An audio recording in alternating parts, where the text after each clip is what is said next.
aujourd'hui pour partager ce message que tu as donné à ton serviteur. Nous prions que ceux qui vont écouter ce message soient une bénédiction pour eux. Ceux qui sont venus chercher la délivrance la reçoivent. Ceux qui sont venus chercher la paix, la restauration, la reçoivent. La guérison de leur âme aussi, la reçoivent au nom de Jésus-Christ. Amen, amen, amen, amen. Je vous salue tout le monde dans le nom puissant de Jésus-Christ. Que Dieu vous bénisse aussi. Vous qui êtes partout, que Dieu tende sa main sur vous. Et nous avons abordé un sujet très, très, très important dans le corps de Christ. Et je voudrais que vous preniez note. Le temps vraiment est court pour moi. Je voulais le faire peut-être en 2 sessions, mais on va essayer de faire notre effort. Nous parlons aujourd'hui de l'âme, l'importance de l'âme. Veille attentivement sur ton âme, parce que c'est important. C'est très important. Dans le monde dans lequel nous vivons actuellement, ce monde-là nous présente beaucoup de choses, beaucoup d'attirances. La prospérité, le succès, n'est-ce pas, dans toutes nos entreprises, dans nos affaires. Le bon travail, un travail bien rémunéré, n'est-ce pas? Des relations d'amis de haut niveau, bien placées dans la société, n'est-ce pas? Et la possession de nombreux biens, par exemple l'immobilier, les mobiliers et tout cela. Nous sommes dans une société qui nous attire beaucoup, beaucoup, beaucoup, beaucoup. Il n'est pas facile.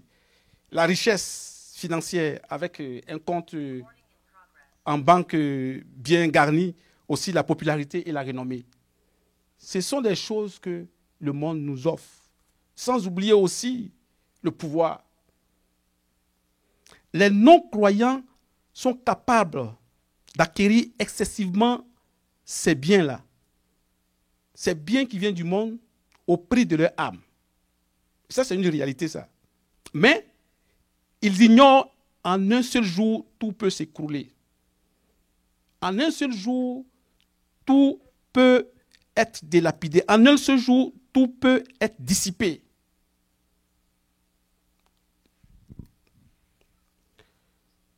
Pourquoi ça peut être dissipé en un seul jour? Nous avons vu dans notre, dans notre génération, et que la crise financière de 2008, il y a beaucoup qui ont perdu leurs biens. Et même le coronavirus aussi qui est arrivé dans notre temps. Vous avez vu ce que ça a entraîné. Les bourses ont chuté. Il y a beaucoup de milliardaires qui ont perdu beaucoup d'argent, beaucoup de biens. Donc, en un seul jour, tout peut s'écrouler. Peuple de Dieu, il est important pour nous, en tant que croyants, en tant que chrétiens, nous devons nous poser cette question fondamentale. À quoi sert un homme, n'est-ce pas, de réaliser des grandes choses sans Dieu dans sa vie? À quoi sert un homme de gagner tout le monde entier s'il perd son âme? S'il perd son âme. C'est la grande question que nous devons nous poser en tant que croyants, en tant que peuple de Dieu béni. Nous, chrétiens, nous devons poser cette question fondamentale et est très important pour nous, pour notre édification nous-mêmes. Parce que la Bible, la parole de Dieu, nous donne des pistes pour ne pas tomber dans ce piège. À travers les Saintes Écritures, peuple de Dieu, nous allons apprendre comment garder notre âme. Comment veiller sur notre âme. Parce qu'il est très important de veiller sur notre âme. Nous allons, dans un premier temps, à partir de l'anthropologie biblique, définir les composantes de l'âme. Tout en insistant sur les composantes plutôt de l'être humain. Tout en insistant sur l'âme. Il est très important parce qu'on ne peut pas parler de l'âme sans parler, n'est-ce pas, des autres composantes. Et dans un deuxième temps, nous allons nous intéresser sur l'importance de garder son âme. Si nous avons le temps, bien sûr, de garder son âme en santé. De garder son âme en santé. Et par la suite, nous allons terminer par comment pouvons-nous veiller sur notre âme pour conserver la vie éternelle. La vie éternelle est très importante pour nos peuples de Dieu. Voyons maintenant les composantes de l'âme. Plutôt les composantes de l'être humain, pardonnez. L'homme est à la fois de nature matérielle, n'est-ce pas? Je ne vous apprends rien. Et de nature aussi immatérielle. La nature matérielle, c'est le corps, que tout le monde sait. Et la nature immatérielle de l'être vivant, c'est son âme et son esprit. Donc, nous voyons ici la partie spirituelle et la partie, quoi? La partie matérielle, qui est le corps. Que nous révèle la Bible? Qu'est-ce que la Bible dit à propos de la création de l'être humain? Il est très important. Pour comprendre l'importance de l'âme, il faut connaître comment l'homme a été créé. Amen. Amen. Est-ce qu'on me suit là? J'entends beaucoup de bruit. Donc, la Bible nous dit dans Genèse 2, verset 21, l'Éternel Dieu forma l'homme de la poussière de la terre. Il souffla dans ses narines un souffle de vie et l'homme devint un être vivant. Et l'homme devint un être vivant. C'est très important ça. Donc nous voyons ici que l'homme devint un être vivant. Dans d'autres versions, vous allez voir qu'on parle de âme vivante. Donc il est important que c'est Dieu qui a créé l'homme, l'être humain. L'âme a été créée, mais l'esprit, et Dieu a soufflé son esprit. L'esprit n'a pas été créé, c'est le corps qui a été aussi créé. Donc il est important de le savoir. Comme dans 1 Corinthiens 15, verset 45, qui dit, c'est pourquoi il est écrit, le premier homme, Adam, devint une âme vivante. Le dernier, Adam, est devenu un esprit vivifiant. Un esprit vivifiant.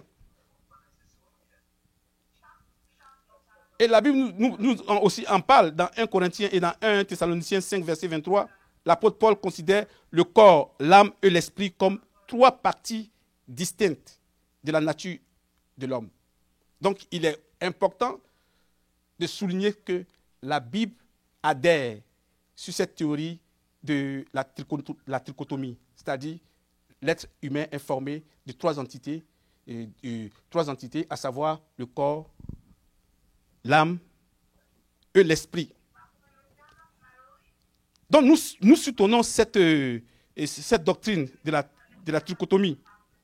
Le corps, l'âme et l'esprit. Maintenant, voyons le corps. Le corps sert à quoi? Voyons maintenant les fonctions de ces trois entités-là. Le corps sert à quoi? Le corps, c'est la partie matérielle qui est en contact avec le monde matériel, parce que le monde est matériel, n'est-ce pas? Et c'est la partie qui se détériore à travers le temps, avec le temps. Donc le corps est soumis au temps, n'est-ce pas? Donc par conséquent, c'est la partie mortelle de l'être humain. Romains 6, verset 12, qui dit « Que le péché ne règne donc point dans votre corps mortel. » Vous voyez, le corps est la partie mortelle. L'apôtre le souligne ici. Il dit « Que le péché ne règne donc point dans votre corps mortel. Et n'obéissez pas à ses convoitises. » N'obéissez pas à ses convoitises. Donc, il est très important de garder son âme. Il est très important de considérer l'âme aussi, comme nous considérons notre corps, n'est-ce pas, et aussi notre esprit. Donc, l'âme est très, très importante. C'est la partie qui peut être souillée. C'est la partie qui peut être, comment dirais-je, attristée. Nous allons voir ça plus loin. Amen. Nous continuons. Donc, le cerveau et ses processus de pensée font partie du corps. Ils font partie du corps. Et tentent ainsi notre âme avec leurs mauvais désirs. Donc, vous comprenez que l'âme occupe aussi une place importante, comme le corps et comme l'esprit. C'est avec le corps que nous pouvons répondre à nos préoccupations. Nous allons au travail, c'est avec le corps que nous allons au travail. Donc, il est aussi important. N'est-ce pas? Nous pouvons servir Dieu. Avec quoi? C'est avec le corps que nous servons Dieu. Alléluia. Romains 12, verset 1, qui dit, pour justifier ça, l'apôtre dit, je vous exhorte donc, frères, par les compassions de Dieu, à offrir vos corps comme un sacrifice vivant, un sacrifice saint, un sacrifice agréable à Dieu, ce qui sera de votre part un culte raisonnable. Donc, nous voyons ici que le corps aussi occupe une place dans cette trichotomie. Le peuple de Dieu, il est important d'être juste. Si nous nous occupons de notre corps, nous devons aussi nous occuper de notre âme, parce que notre âme aussi est importante. Donc, notre âme est très importante. Donc, l'apôtre Paul adresse cette lettre-là aux croyants de Rome, qui est très important. Et cette lettre-là nous concerne aussi en tant que peuple de Dieu, en tant qu'Église. Paul exhorte aux chrétiens d'offrir leur corps comme un sacrifice vivant, pas un sacrifice mort, non. Un sacrifice saint qui plaît à Dieu. Ce type de sacrifice-là est agréable à Dieu, n'est-ce pas? Donc le corps d'un chrétien est le temple du Saint-Esprit. La Bible nous le dit dans 1 Corinthiens 6, verset 19, que tous les chrétiens le connaissent, qu'il faut considérer son corps. Comme je l'ai dit, nous allons mettre l'emphase sur l'âme. Mais on ne peut pas parler de l'âme simplement sans parler des deux autres entités, c'est-à-dire l'esprit et le corps. Donc le corps représente la totalité de la vie et des activités d'une personne. N'est-ce pas? C'est avec le corps que nous faisons les mouvements. Donc le corps est la partie de l'être humain qui est le plus souvent entretenu. Qui est plus souvent entretenu. On le voit, c'est facile là. Là, je suis habillé, j'ai très bien habillé mon corps. Les femmes, quand ils vont faire le, comment ils appellent ça, comment on appelle ça, le maquillage, c'est le corps. On entretient beaucoup le corps, mais on ignore beaucoup l'âme. Et l'âme, souvent, est attristée. Elle est très importante, l'âme. Peuple de Dieu. Parlons maintenant de l'âme. Qu'est-ce que c'est l'âme? L'âme, c'est la partie qui est très difficile à définir, n'est-ce pas? Il y a beaucoup de théologiens qui ont défini d'une façon contradictoire. Les gens se contredisent. Et il y a beaucoup d'encre qui ont coulé aussi, juste pour cette définition, parce que l'esprit et l'âme, souvent, il y a certains qui prennent position comment dirais-je, cette théorie dichotomique, c'est-à-dire l'âme et l'esprit. L'esprit comment dirais-je, ou le corps. Donc, nous, les évangéliques, et la Bible même l'atteste, nous, la position trichotomique nous intéresse bien. Donc, l'homme est tripartite, ça veut dire corps, esprit et âme. Et c'est très important pour nous. Donc, dans la Bible hébraïque, nefesh est l'un des mots traduits par âme. Il est très important. Donc, l'équivalent grec dans la Septante et le Nouveau Testament est piché. Donc, ça, c'est en grec. Donc, le mot nefesh, qui peut être traduit de nombreuses façons. Voilà pourquoi souvent il peut y avoir des confusions dessus.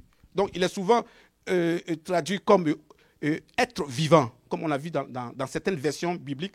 Vous allez voir, dans Genèse, lors de la création, c'est être vivant, ou bien âme vivante. Âme vivante. On le trouve aussi dans dans Genèse 1, verset 20, et aussi dans 1 Corinthiens 15, verset 45. Donc, l'un des pères de l'Église, Tatien, soutient que l'âme humaine est la nature mortelle. Et la nature mortelle. Mais qu'elle peut être aussi capable de ne pas mourir. Donc, lui, il soutient que l'âme est ici de nature mortelle. Mais il y a d'autres aussi qui vont soutenir que l'âme est immortelle. Donc, vous comprenez? Donc, les positions sont partagées. Et Fromagette souligne que l'image chrétienne affirme que l'âme et le corps proviennent de la même création. Ils proviennent de la même création et qu'ils appartiennent tous d'eux au monde créé. Évidemment, nous avons vu dans Genèse, lors de la création, Genèse 2, je pense verset 7, où Dieu a créé l'homme. Il a créé l'homme, n'est-ce pas, le corps, et il a aussi créé l'âme. Parce qu'il a soufflé son esprit. L'esprit n'a pas été créé. L'esprit vient de Dieu. Voilà pourquoi Fromager soutient cette théorie-là. N'est-ce pas? Et Genèse 2, 7 dit, l'Éternel Dieu formant l'homme de la poussière de la terre. Il souffla dans ses narines un souffle de vie et l'homme devint un être vivant. Important ça. Un être vivant. Donc, il est très important de considérer cet aspect-là aussi. N'est-ce pas?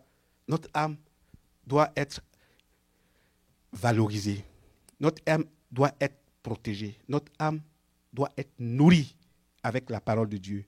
Donc, c'est l'homme naturel qui est composé d'un corps et d'une âme et qui est condamné à disparaître s'il ne peut recevoir l'esprit. C'est l'esprit qui vivifie le corps. Il est important. Donc, le mot âme, ça fait référence à la partie intangible. On ne peut pas voir l'âme. On ne peut pas voir l'âme. C'est la partie intangible. Donc, l'âme de l'être est donc la faculté qui nous permet de sentir. N'est-ce pas? Au toucher, les émotions. Je dirais même que c'est le centre d'inertie ou le siège des émotions. nos émotions, nos vouloirs, nos volontés, nos pensées, notre façon d'agir, n'est-ce pas? C'est le siège des émotions et des sentiments. Donc, il est très important d'accorder une place dans l'entretien. Si nous entretenons nos corps, nous devons passer aussi à notre âme. Parce que lorsque notre âme est affligée, notre âme est plutôt troublée, nous ne pourrons pas adorer. L'esprit ne peut pas adorer.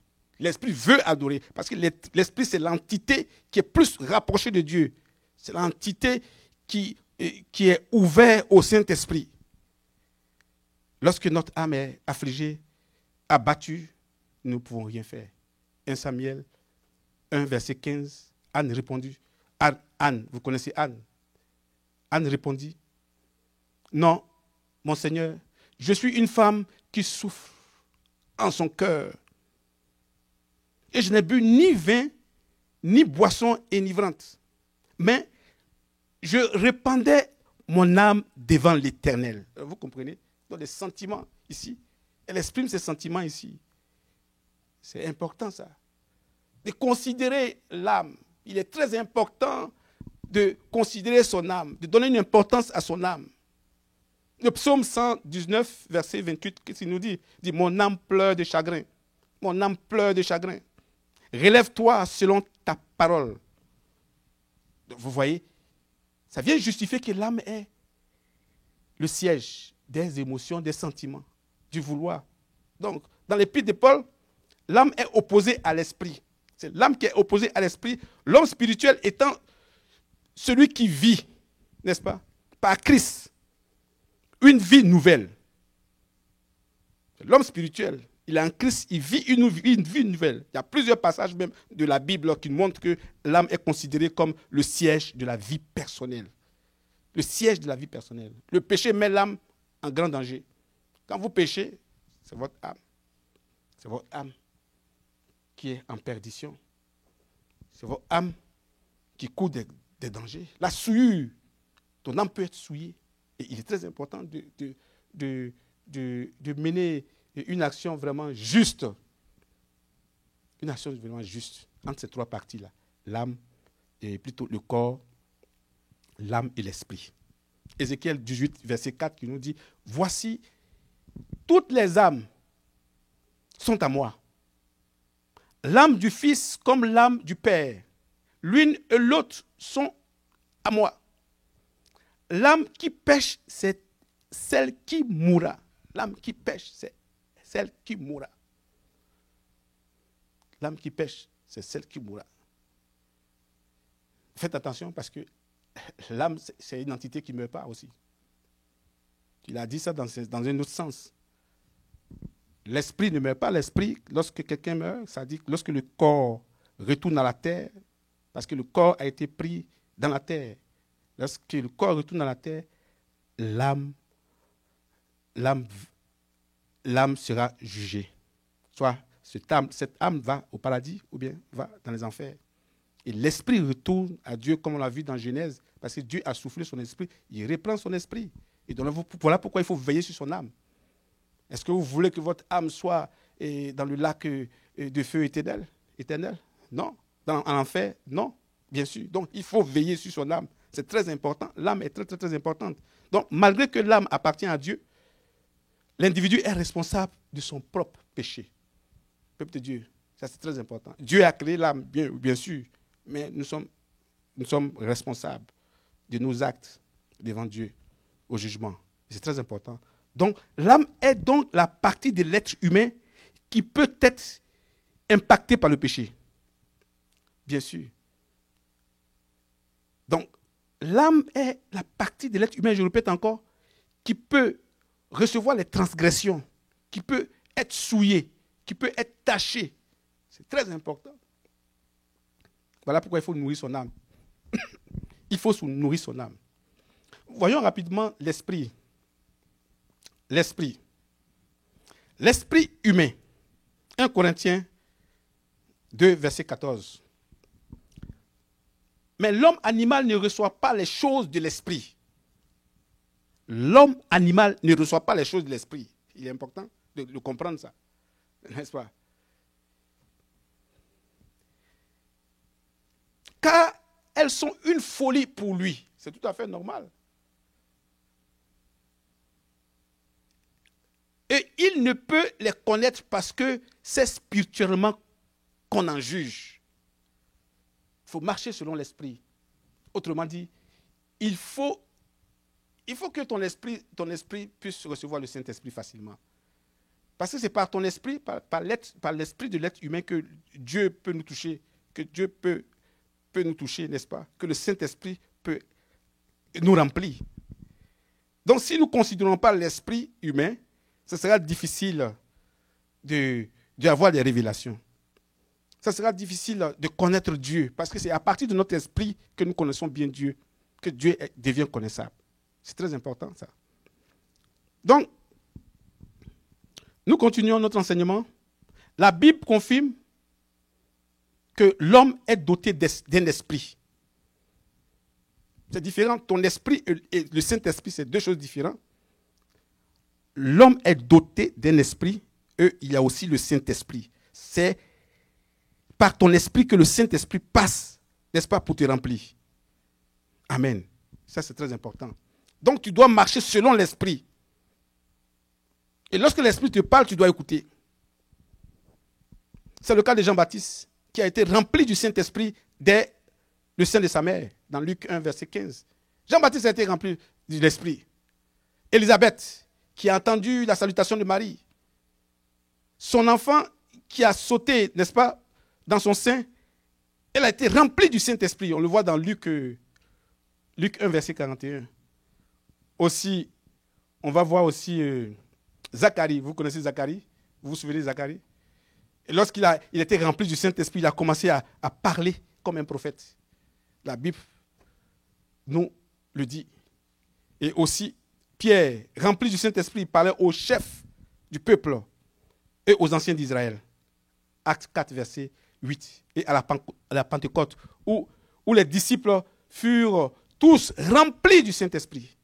Mais c'est par l'Esprit, par leur esprit que le Saint-Esprit peut remplir. N'est-ce pas? Amen. Donc, il est important de considérer aussi l'esprit. L'esprit du Saint-Esprit, parce que c'est par l'esprit que nous, comme je l'ai dit, nous connaissons les choses divines, que nous pouvons voir dans le surnaturel. C'est par l'esprit. N'est-ce pas? Jean 4, verset 24, qui dit « Dieu est esprit ». C'est tout à fait normal. Dieu est esprit et il faut que ceux qui l'adorent en esprit et en vérité. Tous les chrétiens connaissent ça, mais ils ne l'appliquent pas. Quand l'esprit te parle, il faut accepter, il faut répondre, il faut marcher selon l'esprit. C'est important.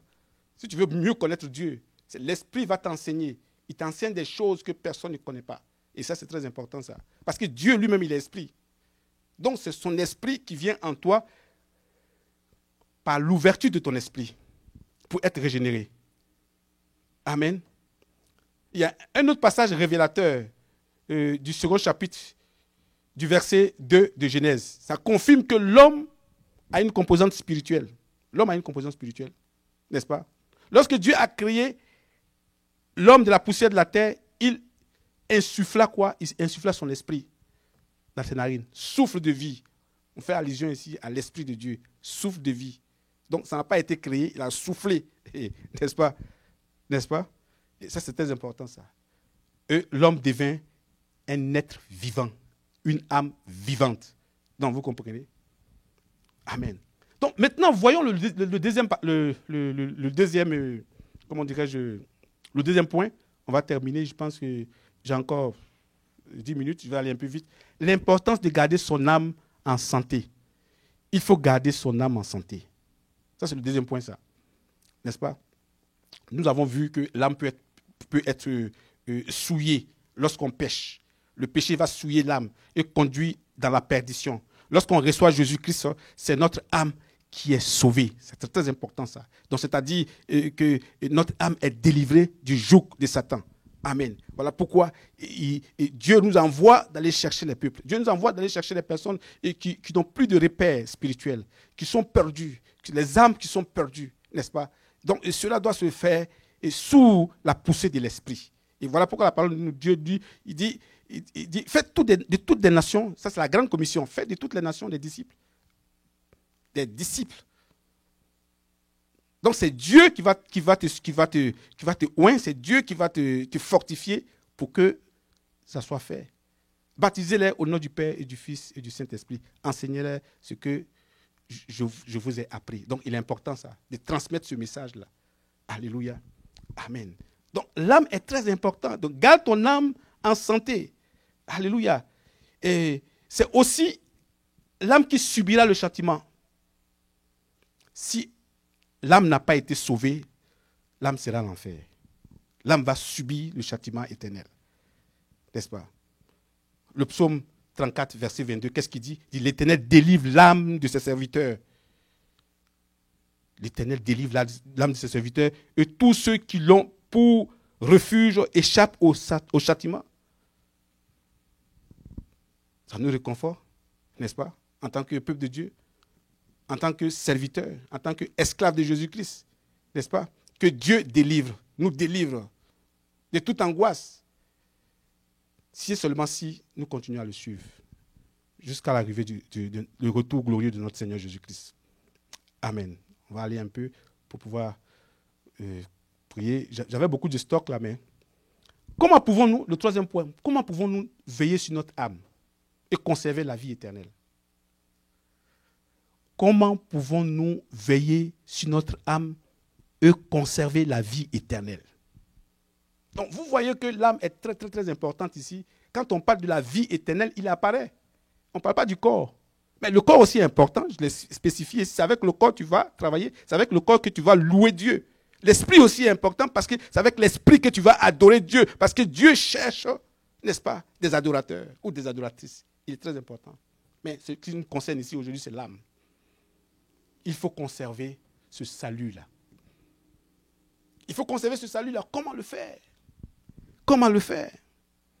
La Bible nous dit, dans Matthieu 4, versets 8 à 10, le diable le transporta. Il transporta Jésus encore sur une montagne très élevée et lui montra tous les royaumes du monde et leur gloire. Et qu'est-ce qu'il dit? Jésus a résisté à ces trois tentations. Donc il faut résister à l'ennemi, il faut résister au diable. La résistance, c'est quoi? Même si tu as les persécutions, il faut résister. Il faut garder ton âme. La parole de Dieu nous dit clairement, dans le livre de Jacques, il dit, résistez au diable, il vous fuira. Mais soumettez-vous à Dieu, obéissez à Dieu. N'est-ce pas? Alléluia. Alléluia. Comment pouvons-nous veiller sur notre âme? Il faut résister à l'ennemi. Il faut te soumettre à Dieu. Il faut être obéissant à la parole de Dieu, à ce que Dieu te dit. Il faut être obéissant au Saint-Esprit. Lorsque le Saint-Esprit te parle, il faut l'obéir. Pour ne pas chuter. Parce que tout ce que Dieu dit, il a toujours raison. Il a toujours raison. Voilà pourquoi il faut écouter les personnes qui sont ointes. Les personnes que Dieu utilise, n'est-ce pas, pour te parler. Et Dieu peut te parler dans les songes, dans les visions. Il peut te parler aussi dans sa parole. Une parole spécifique pour toi, toi seul, qu'on appelle le réma. Il te parle à travers sa parole et tu dois écouter. Tu ne dois pas discuter avec l'esprit. Alléluia. Et c'est très important. Nous voyons ici aussi une autre illustration qui est très intéressante ici dans Luc 12, verset 19 et 20. Et je vous invite de le lire. C'est très, très intéressant. Je ne pourrais pas le lire à cause du temps. Qui parle, Jésus répond à quelqu'un qui demande à Jésus, n'est-ce pas, de l'aider au fait pour partager, d'intervenir, pour partager leur héritage avec ses frères. Et Jésus a répondu, il dit, je ne suis pas établi pour le faire pour toi. Et Jésus continue son raisonnement, il dit, gardez-vous avec soin de toute avarice, car la vie d'un homme ne dépend pas de ses biens. La vie d'un homme ne dépend pas de ses biens. Ça, c'est très important. La vie d'un homme ne dépend pas de ses biens. Et Jésus-Christ a été clair. Il a été clair dessus. Il va donner encore un autre exemple qui va comment dirais-je, qui va nous édifier aussi. Qu'est-ce qu'il a dit dans le verset 17? Il raisonnait en lui-même en disant, que ferai-je, car je n'ai pas de place pour serrer ma récolte. Parce que Jésus-Christ il donnait ici, comment on appelle ça, une parabole. Et cette parabole-là est très, très, très intéressante. Je vous en prie, lisez cette parabole-là, ça va vous édifier. Ça va vraiment vous édifier, n'est-ce pas? Parce qu'en réponse de ce jeune-là, et Jésus-Christ, qu'est-ce qu'il dit? Il dit, ô homme, qui m'a établi pour être votre juge et pour faire vos partages. Puis il leur dit, gardez-vous avec soin de toute avarice, car la vie d'un homme ne dépend pas de ses biens. Ne compte pas sur tes biens, mon frère. Ne compte pas sur de l'abondance. Si tu as de l'abondance, il ne faut pas te séparer de Dieu. Parce que ton âme aura des problèmes si tu te sépares de Dieu. C'est important ça. Et Jésus-Christ, il fait cette parabole-là. Il dit, les terres des riches avaient beaucoup rapporté. Et il raisonnait en lui-même en disant, que ferai-je, car je n'ai pas de place pour serrer ma récolte. Voici, dit-il, ce que je ferai. J'abattrai mes greniers, j'en bâtirai de plus grands, j'y amasserai de toute ma récolte et tous mes biens, et je dirai à mon âme, tu as beaucoup de biens en réserve pour plusieurs années. Repose-toi, mange, bois et réjouis-toi.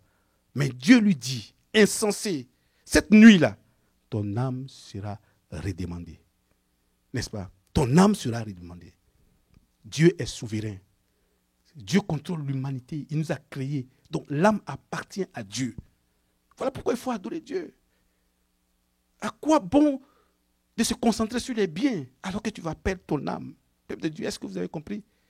Le conseil qu'on peut vous donner aujourd'hui, que la Bible même vous donne, de prendre soin attentivement. J'ajoute attentivement et je souligne attentivement. J'insiste attentivement.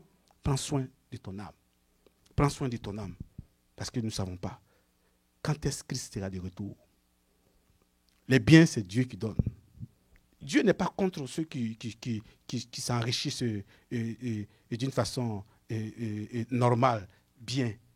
Mais quand tu prospères, il faut que ton âme aussi prospère. Ça, c'est très important, ça. Et il ne faut pas ignorer Dieu. Il t'a donné son esprit pour l'adorer. C'est très important. Donc, ces trois entités, n'est-ce pas?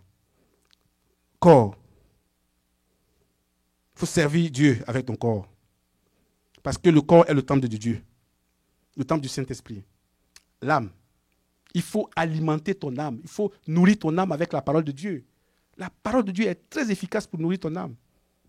Parce que ton âme a besoin de ça. Pour conserver cette vie éternelle que Jésus-Christ t'a donnée. Et l'esprit est fait pour adorer Dieu. Il t'a donné son esprit pour que tu puisses l'adorer. Peuple de Dieu, je sais que tu traverses des moments difficiles. Je sais que tu ne sais pas comment faire.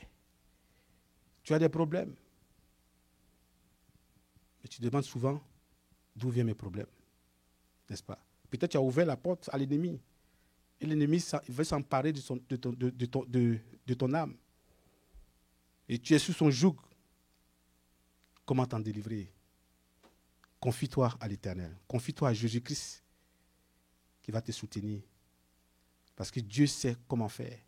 Et je t'invite aussi de méditer la parole de Dieu parce que la seule façon de s'en sortir, n'est-ce pas? La seule façon pour que ton âme se réjouisse, n'est-ce pas? C'est la parole de Dieu. La parole, le logos, la parole qui délivre, la parole qui bénit, la parole qui restaure. Aie confiance en Jésus-Christ. Il faut augmenter ta foi dans les disciplines spirituelles, comme le jeûne et la prière. Tout ça, c'est très important parce que ça va te fortifier et que ton esprit, n'est-ce pas, soit en connexion avec Jésus-Christ. Nous allons prier. Nous allons prier. Seigneur, merci. Merci pour tous ceux qui nous ont écoutés, Père. Je prie que toi-même, le Saint-Esprit, que tu puisses les toucher. Toi qui es au-dessus du temps. Je prie que tu étends ta main, que tu visites les familles, que tu visites tous ceux qui sont en Haïti, partout dans le monde entier, au Brésil, partout qui écoutent qui ont écouté ce message. Seigneur, je prie que ton esprit même puisse les toucher cet instant-là, au nom de Jésus-Christ de Nazareth. Et que leur âme soit sauvée pour ceux qui ne connaissent pas Jésus-Christ, Seigneur.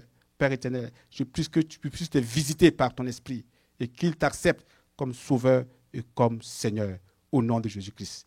Merci Seigneur pour ce message. Que la grâce et la paix qui surpassent toute intelligence, Seigneur, soient déversées sur tes enfants au nom de Jésus-Christ. Amen. Amen.